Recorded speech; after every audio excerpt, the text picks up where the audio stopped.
What's going on, beautiful people? In this video we're going to be trying to install ChromeOS Flex on an old laptop that a coworker gave me. We'll go into its specs here in a little bit. If you don't know what ChromeOS Flex is, it's basically Google's version of ChromeOS meant to be installed on third-party hardware that didn't originate as a Chromebook. Now Google supports ChromeOS Flex, it's an official product, but they don't really seem to pay too much attention to compatibility with a ton of different machines. But we're going to try to install it on this old HP notebook that a coworker gave me. Specifically, it's a 15BS134WM, which means it was sold exclusively at Walmart. The machine has 4 gigabytes of RAM, a 2.3 gigahertz processor with 2 cores, 4 threads, and it came with a 500 gigabyte hard drive, but I went ahead and swapped that out with a spare 4 terabyte SSD that I have, because honestly I have no interest in running anything that I'm going to use for real outside of my retro machines on a hard drive. Okay, I'm just done with that. SATA SSDs and NVMe drives spoil you, and I just don't care.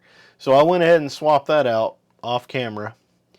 Now, in order to install ChromeOS Flex, we have to build a bootable flash drive, and to do that, you just go to Google and you search for ChromeOS Recovery Tool. Click on the first thing that pops up. It does pop up in the Chromebook Recovery Utility, and I already have it installed, and it looks like this little 8-ball thing. I'm not really sure what that is, but once you get it installed, you'll have that up there. There's a button that'll say install, but I already did it a while back because I was trying to run ChromeOS Flex on a VirtualBox machine. I couldn't get it to work, so I looked around. QEMU kind of sort of worked in virtualization, but it was really slow and just not very good. So this is the first time I'm actually going to try to install this on real hardware. So we have the recovery tool installed. I'm going to click right here to launch it, and it's real user friendly. So it says create recovery media for your Chromebook. Yeah, let's get started. So you don't type in a model because this isn't an actual Chromebook. You say select model from a list, select the manufacturer, and we're going to go find Google ChromeOS Flex and click that, and then hit this drop down, and now it'll be ChromeOS Flex. So it looks like this. Now we're going to go continue. I already have a flash drive plugged in. This has the Linux Mint installer on it, but we're just going to overwrite that. So I'm going to general USB flash drive, click continue. Okay, and it says all data and partitions on the recovery media will be deleted. So I'll continue now. And now we wait. I don't have the fastest internet here at the house, so this will take a little bit. I'm going to pause and I'll be right back when this is done. Alright, it shouldn't take too much longer past this. When it was downloading, it said downloading 0% complete, and I thought that it just wasn't downloading, but when I checked my network activity, it was. So just be patient with it. I don't think it updates this stuff in real time for some reason. So it should be in the process of writing this image to the flash drive. It is a USB 3 flash drive, so it should be just fine. Here's another goofy thing I just did. I thought the flash drive was taking absolutely forever to be written, but come to find out it had popped up and asked me for administrative permissions, but because I was running the screen recorder here, I didn't see it. It was just down there at the bottom. It made no sound, didn't pop up really. So make sure that you click to allow Chrome to have administrative permissions while it does this part. And don't be a doofus and sit here for 5 minutes like myself. Alright, the writing didn't take too long. And now it's just verifying the flash drive to make sure everything is kosher. And I do appreciate that. So you can see this won't take too long. One thing I will say is I discovered on my laptop, which didn't have a lot of free space, that when you download this installer, it keeps the image on the hard drive even after you have ejected the flash drive and you close this, I think in order to get rid of that image permanently, you got to go to this little settings cog here in the Chrome recovery utility and delete it from there. I didn't know that at the time, and I was trying to free up space, so I actually used WinDirstat and found where it was living and deleted it. So that's just a little side note. If you notice that your machine is missing about 8 gigabytes, that's where it went. Alright, and it even says after recovery, you can erase the recovery media using this utility. So I think it also deletes it off of your machine. So I'm not going to create another. I'm going to hit done. Now let's eject the flash drive, and I'm going to move over to the actual machine. We'll plug it in and get started from there. Okay, so here we are at the machine. Let's see where the USB ports are. Cool, there's one right here. I think that's just USB 2, but that'll be okay. Even if it takes a little bit, no worries. So I've got it plugged in. Let's fire it up. The current SSD that's in here doesn't have an operating system on it. I actually was using it with my Atomos Ninja, so it's not going to boot off of it. Hopefully this BIOS is smart enough to go ahead and find the flash drive. Okay, the capture card hasn't picked it up yet. I guess that it has to hit a certain resolution, but you could see that it is firing up this installer on the screen here. Let me just raise this up a fuzz, and hopefully we'll be using the capture card image when it starts picking it up. But for now, you can see it this way.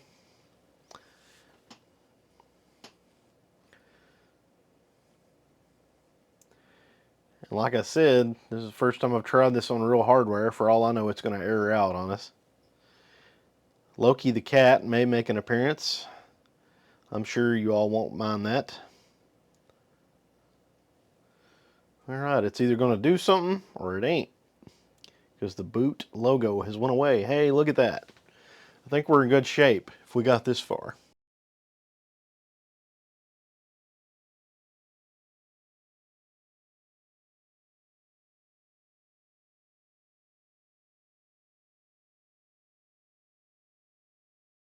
First thing I'm going to do is go ahead and connect to the Wi-Fi. Okay, and we'll do that now.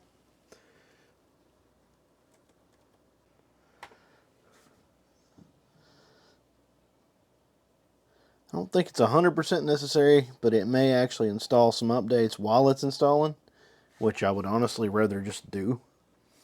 So we just go get started. When I did this on the barely running virtual machine, it was literally like 1 frame every 5 seconds or some craziness like that while I was doing the install. So we're just going to leave this checked, install ChromeOS Flex. Okay, and it says make sure that you back up your data. I don't care about the data. And it will erase the hard drive. It does not give you the option to dual boot or anything. Okay, so make sure that you are perfectly fine with the hard drive in here being erased. So I'll just hit install. I'm not sure how long this will take because like I said, I think the USB port is a 2.0.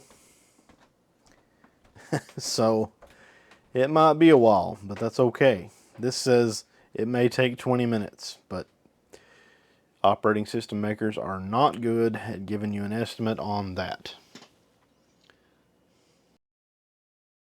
Okay, it gave no indication that it was actually doing anything. I looked around and this machine does have a little tiny hard drive indicator on the right hand side, and it was flickering some. So apparently that was enough. So it says your device will shut down in 29 seconds. Remove the USB drive. Okay, so I did. Apparently that like just Told it go ahead, restart now. Okay, and let's see how this bad boy does. Let me see if the capture card is going to behave any better. No, not yet. So I'm going to say get started. I'm assuming that I will, okay, there was no need to go ahead and join the Wi-Fi during the install because I don't think that did anything, so that's a pro tip. This trackpad does not have very good rejection.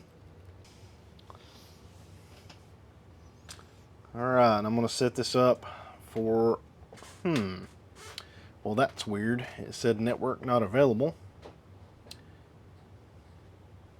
I wonder what's up with that. Oh, here we go. Well, this is not good.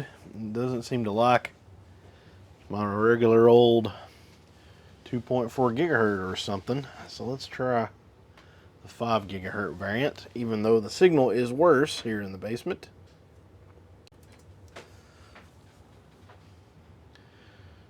Okay, let's do for personal use.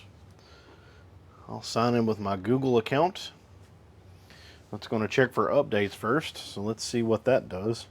I'm just going to cut past this because this looks like exactly like signing in to any other Google service.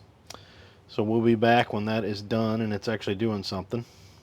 Okay, that was indeed just the standard Google sign in. I had to pull my phone off this little mount here and use my passkey to get in. So now I'm signing my life away, I guess. Accept and continue. And yeah. So we'll just leave all this synced. I mean, that's kind of the whole point. Yeah, I guess you don't have to because it gave me the option. And yeah, I'll send them my hardware data. Don't care. Set a password for this Chromebook. Yeah, I'll do that.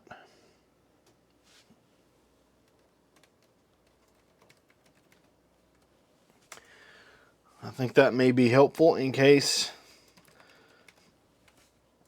you can't get Wi-Fi or something.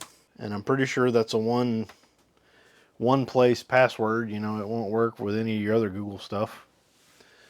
Alright, and I'm going to just skip this. I'm not telling it what I'm using it for. Comes with Gemini. Well, that's different. I don't think it did that when I installed it on the VM a couple weeks ago. Yeah, here's some stuff we can do, but I'll go ahead and skip that. So it did sync everything over, so look at that. That's nice, I guess. No matter what I've done, this capture card does not play nice with this particular laptop, so sorry about you guys having to look at this through a captured video like this, but there you go. That's how I installed ChromeOS Flex. If this was helpful, I'd appreciate a like. If you like this kind of goofy content of some middle-aged guy mucking about with technology, give me a subscribe. Maybe something else will pop up you think's kind of cool. I'll catch you guys in the next one, and have a great day.